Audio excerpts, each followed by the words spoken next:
Hello दोस्तों, स्वागत है आप लोगों का मेरे यूट्यूब चैनल में। गुड मॉर्निंग, सुबह की राम राम। तो ये सुबह के बज रहे हैं 7:15 बजे। हम लोग नहा धो के और खीर का जो प्रसाद था वो बना के लेके आ गए थे स्थान में, वहीं जहां आपको पता है पहले कलश यात्रा की जो पहले वीडियो आ चुकी है। जिन्होंने देख ली वो लोग ये वाला पार्ट देख सकते हैं, और जिन्होंने नहीं देखा तो वो मेरी आईडी में जाकर पहले का पार्ट देखेंगे तो आपको समझ में आएगा। ये दूसरा दिन है यज्ञ हवन का। और ये जो है ना, ये गेहूं में एक दिन है ना कलश, ये स्वर्ण जो कलश है वो इसमें है ना रहा। उसके बाद इसको खाली करके अब इससे है ना इसमें घी में मतलब डुबो डुबो के रखेंगे। 3 दिनों तक ये प्रोसेस रहेगा। तीसरे दिन ये स्थापित कर दिया जाएगा। मतलब एक दिन तो हो ही गया पहले, और ये दूसरा दिन है, और एक दिन और जो तीसरे दिन भंडारा होगा और कलश स्थापित किया जाएगा। लेकिन कलश स्थापित करने से पहले इसको 9 तरह की जो जिसमें देव भगवान का वास है, वैसे तो भगवान का कर्ण कर्ण में वास है, तो भगवान का जैसे कि पुष्प हुआ, फल हुआ, घी हुआ, दूध हुआ, दही हुआ, पंचामृत हुआ, जल हुआ, नाज हुआ, गेहूँ, मतलब इस तरह की जो 9 चीज़ें हैं उनमें इनको इस कलश को डुबो के रखा जाएगा। तो आज जो दूसरा दिन है उसको दूसरे दिन में बहुत सारे प्रोसेस मतलब फूल में और फल में सब में कर दिया जाएगा।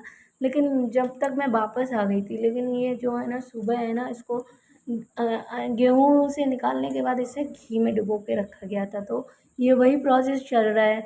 जो मेन लीडर होता है ना, जो जैसे मेरा हस्बैंड ही मतलब इसमें जो हवन यज्ञ में जो मेन जो ब्रह्मा के स्थान में बैठते हैं, ब्रह्मा जी के स्थान में, तो उनका ही मेन रोल ज़्यादातर रहता है। तो ये भैया दिख रहे हैं, मामा जी हैं, ये भी मतलब जोड़े में बैठे हुए हैं। जो जोड़े में बैठते हैं ना वही इन कलश को मतलब ये करता है। जो लीडर रहता है, जो हवन यज्ञ का जो लीडर रहता है उसका मेन भी इम्पोर्टेंट मतलब पार्ट ज़्यादा इम्पोर्टेंट रहता है। तो वो मेरे हस्बैंड है, तो हम लोगों को सबसे पहले पहुंचना पड़ता है। हमारा पहुंचना बहुत ज़रूरी रहता है।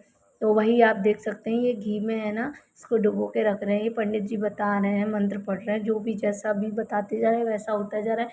मुझे भी इसके बारे में ज़्यादा कुछ जानकारी नहीं है, इसलिए मैं आपको पहले से तो कुछ नहीं बता सकती हूँ। लेकिन मैं जो कुछ देख रही हूँ उसकी मैं एक रिकॉर्ड बना रही हूँ और वो मैं आप लोगों के साथ शेयर कर रही हूँ। मुझे भी पता चल रहा है, मैं चाहती हूँ मेरे साथ आप लोग भी हैं जो जो भी मेरी वीडियोस देखते हैं, मेरे साथ जुड़े हुए हैं, जिन लोगों ने मेरे चैनल को सब्सक्राइब कर रखा है, उन लोगों तक भी ये चीज़ें पहुँचे। और जो लोग आप लोगों के साथ जुड़े हुए हैं, आप लोग भी उनके साथ ये चीज़ ज़रूर शेयर करना। क्योंकि वक्त के साथ क्या है कि हम अपने धर्म के बारे में, अपनी सनातनी संस्कृति के बारे में बहुत कुछ नहीं जानते हैं। सीरियसली मैं भी नहीं जानती हूँ। ये चीज़ें देख रहे हैं, सीख रहे हैं, और मैं चाहती हूँ कि ये और भी लोग देखें, क्योंकि ये बहुत ज़रूरी है। हमें मतलब जुड़े रहना चाहिए अपने धर्म और संस्कृति के साथ। इनके बारे में ज़्यादा से ज़्यादा जानकारी प्राप्त करनी चाहिए। तो बस इसको ऐसे जो चद्दर था उससे ढक के रख दिया है। तो अब मेन प्रोसेस पे पहुँचते हैं। जोड़े में सभी लोग बैठ गए हैं, सब लोग आ गए थे। यज्ञ हवन वेदी फिर से स्टार्ट की जा रही है, मतलब यज्ञ हवन वेदी।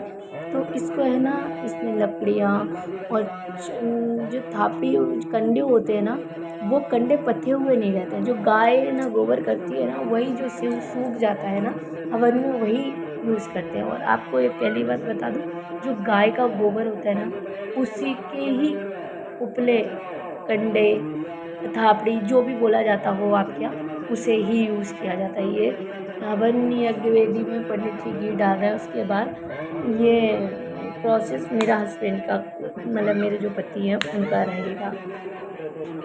सो बस वही सब। तो मुझे भी इन चीज़ों के बारे में ज़्यादा जानकारी नहीं है। कलश स्थापना जो ये जो प्रोसेस चल रहा है ना, जो 9 तरह की चीज़ों में इनको डुबो के रखा जाएगा। जो कलश को स्वर्ण कलश है जो मंदिर की चोटी में स्थापित होने वाला है, उस कलश को स्थापित कैसे किया जाएगा, उसमें प्राण प्रतिष्ठा कैसे लाई जाएगी, ये मतलब प्राण प्रतिष्ठा लाने का ही ये प्रोसेस है। मतलब इसको दही में, घी में, दूध में, पंचामृत में और भी तरह की चीज़ें हैं उनमें डुबो के रखा जाएगा। ये प्राण प्रतिष्ठा जैसा कार्य है। जैसे कि गर्भ में बच्चे, पंडित जी ने बताया जैसे गर्भ में बच्चे 9 महीने रहते हैं ना, उसी तरीके से इनको भी इस तरीके से है ना, ये 9 तरह की चीज़ों में रख के इनके अंदर प्राण प्रतिष्ठा लाई जाएगी। क्योंकि कलश हो या मूर्ति हो, मंदिरों में बहुत सारी रहती है, लेकिन उसमें उसे ईश्वर की छवि, मतलब उसमें ईश्वर का वास नहीं है। वास ईश्वर का करवाना पड़ता है। ये यज्ञ, हवन, पूजा पाठ द्वारा और जो भी नियम नीति है उसके द्वारा उनमें प्राण प्रतिष्ठा लाई जाती है, बताते हैं। जो जैसा भी प्रोसेस रहता है वैसे ही मैं भी देख रही हूँ, मैं भी सीख रही हूँ, मैं आप लोगों के साथ शेयर कर रही हूँ। तो ये यज्ञ हवन वेदी ऐसे नहीं जलाई जाएगी। इससे है ना कन्या का जो पूजन होगा, तो उससे है ना ये उससे यदि मतलब यज्ञ हवन वेदी जलवाई जाएगी। तो मैं मेरे हस्बैंड से कह रही हूँ कि बस कन्या का पहले पूजन कर लिया तो उसको पैसे दक्षिणा दो। तो इन्होंने कहा जब पंडित जी कहेंगे तभी देंगे, तभी पंडित जी आके कह रहे दक्षिणा दो। इसीलिए हम सब लोग हंस रहे, मतलब मस्त हंसी मजाक कर रहे। तो इन्होंने मतलब ये कंजूस तो बहुत है, पर दान धर्म के और कोई अच्छे काम के लिए कभी पीछे नहीं हटते हैं, हमेशा आगे रहते हैं। ये मेरा सौभाग्य है। सच में मैं एक बात सही में बोलूँगी कि ये मेरा सौभाग्य है। क्योंकि यार जो मेरा बचपन था ना, मेरा बचपन बहुत ही स्ट्रगल भरा भरा रहा। हर किसी के जीवन में ना कुछ कहानी रहती है। तो मैं ये कहूँगी कि मैंने जो भी अपने जीवन काल में जितने भी पुरुष देखे, मैंने वही पुरुष देखे हैं जो अपनी स्त्री पे कब्जा जमाते हैं, जो अपनी स्त्री पे दबा के रखते हैं। मतलब नहीं, मैं तो बस यही जानती थी कि औरत की इज़्ज़त बस इतनी है कि उनको मतलब उनको यार सम्मान नहीं देते हैं पुरुष। ये मतलब मेरी गलती थी। मैंने मतलब जो देखा था वही मैं मानती थी, वही मैं सोचती थी। उसके बाद जब मेरे हस्बैंड से शादी हुई, फिर मैं उनके साथ रही, तब मुझे पता चला, मेरे ससुराल में रहने के बाद मुझे पता चला कि सभी पुरुष एक जैसे नहीं होते। जैसे सभी स्त्रियाँ एक जैसी नहीं होती, सभी औरतें एक जैसी नहीं होती। जैसे हर ओम प्रजापतये स्वाहा इदं प्रजापते नमः ओम सोमाय स्वाहा इदं सोमाय नमः ओम अग्नये स्वाहा इदं अग्नये नमः ओम इंद्राय स्वाहा इदं इंद्राय नमः ओम प्रजापतये स्वाहा इदं प्रजापते नमः यज्ञनारायण भगवान की जय हो। सबको आहुति देनी है। वैसे देखो ये जो दो आपका अंगली का नहीं है, ये ज्यादा मात्रा भजन नहीं, बच्चा ना भजन भोजन करावाना है। अग्नि को मुख बहुत छोट है और ज्यादा लोग भर भर देवा प्रयास किया तो गलत है। जो कायदे है नियम है उनके तहत देवा स्वाहा और दक्षिणा ये यज्ञ की दो पत्नी है, दो पत्नी है। स्वाहा आप लोग पेट भरन गंगा पर उठी जाओ। ध्यान यहाँ पर जी देवता को नाम लेना और देवता देवता सामग्री टूट जाए। जो संग स्वाहा का प्राण वो है ना बहुत ज़्यादा इम्पोर्टेंट है, बहुत ज़्यादा हरि ओम ओम तो इसलिए भी है।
और जब स्वाहा बोला सभी लोग स्वाहा बोलेंगे, स्वाहा बोलेंगे, और अग्नि निकलेगा और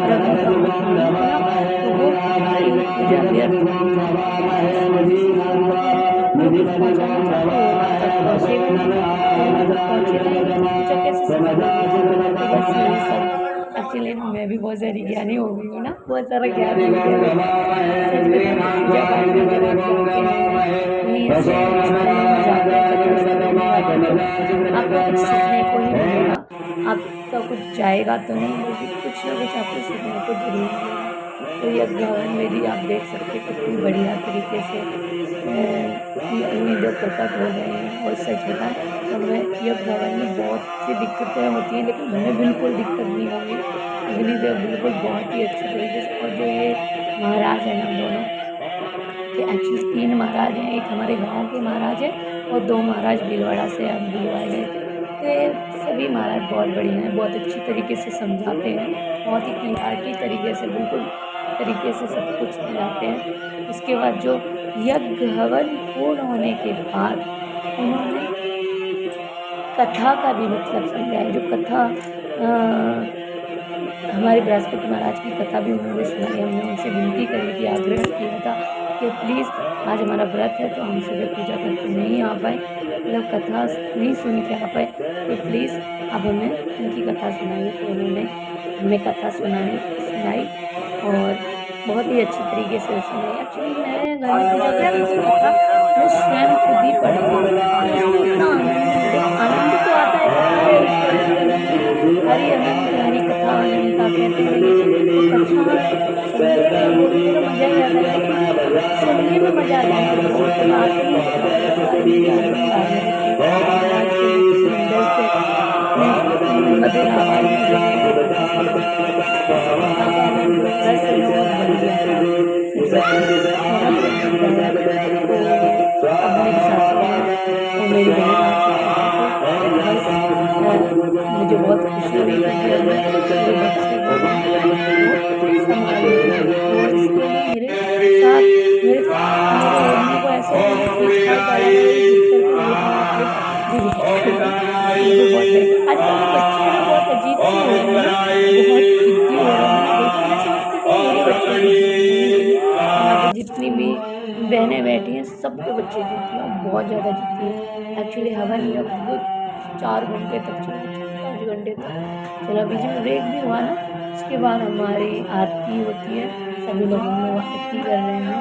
तो बस सबसे पहले हमने आरती करी, उसके बाद सब भैया ने धीरे-धीरे आरती करी, और जितने भी वहाँ पे उपस्थित थे सभी लोगों ने बारी-बारी से अपनी-अपनी बारी का इंतज़ार किया और अच्छे से आरती की उन्होंने।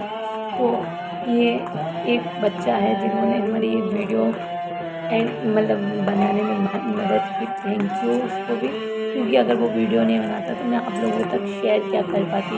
बहुत ही थकी हूँ फिर भी एडिटिंग कर रही हूँ, तो प्लीज़ यार प्लीज़ आप मेरे चैनल को सब्सक्राइब करा करो, पूरा वीडियो देखा करो, फिर पूरा वीडियो देखने के बाद यार एक प्यारा सा लाइक और एक प्यारा सा कमेंट तो ज़रूर कर दिया करो। आपके एक कमेंट से मुझे ना अच्छा लगता है, ऐसे पढ़ के ना ऐसे लगता है कि हाँ भाई मैंने कुछ अच्छा बनाने की कोशिश की, इससे और भी अच्छा बनाने की हिम्मत आती है। अगर आप लोग है ना कमेंट और लाइक नहीं करोगे तो मेरा तो उत्साह और मेरा जो हिम्मत है ना वो तो कम ही पड़ जाएगी। ऐसे धीरे-धीरे सभी भैया लोगों ने जो जोड़े से बैठे हुए थे सभी ने आरती करी, और ये सभी लोग बहुत बढ़िया है, बहुत ही मज़ा आया मुझे कसम से। तो मुझे तो यह भवन में ऐसे जोड़े में बैठने में बहुत ही आनंद आता है। आप लोगों को मैं एक बात और बता दूँ कि मेरी एनिवर्सरी भी आ रही है। बस ये जो कलश स्थापना होगी उसके एक दिन बाद मेरी एनिवर्सरी है 12 मई को, और ये कलश स्थापना हो रही है 10 मई को।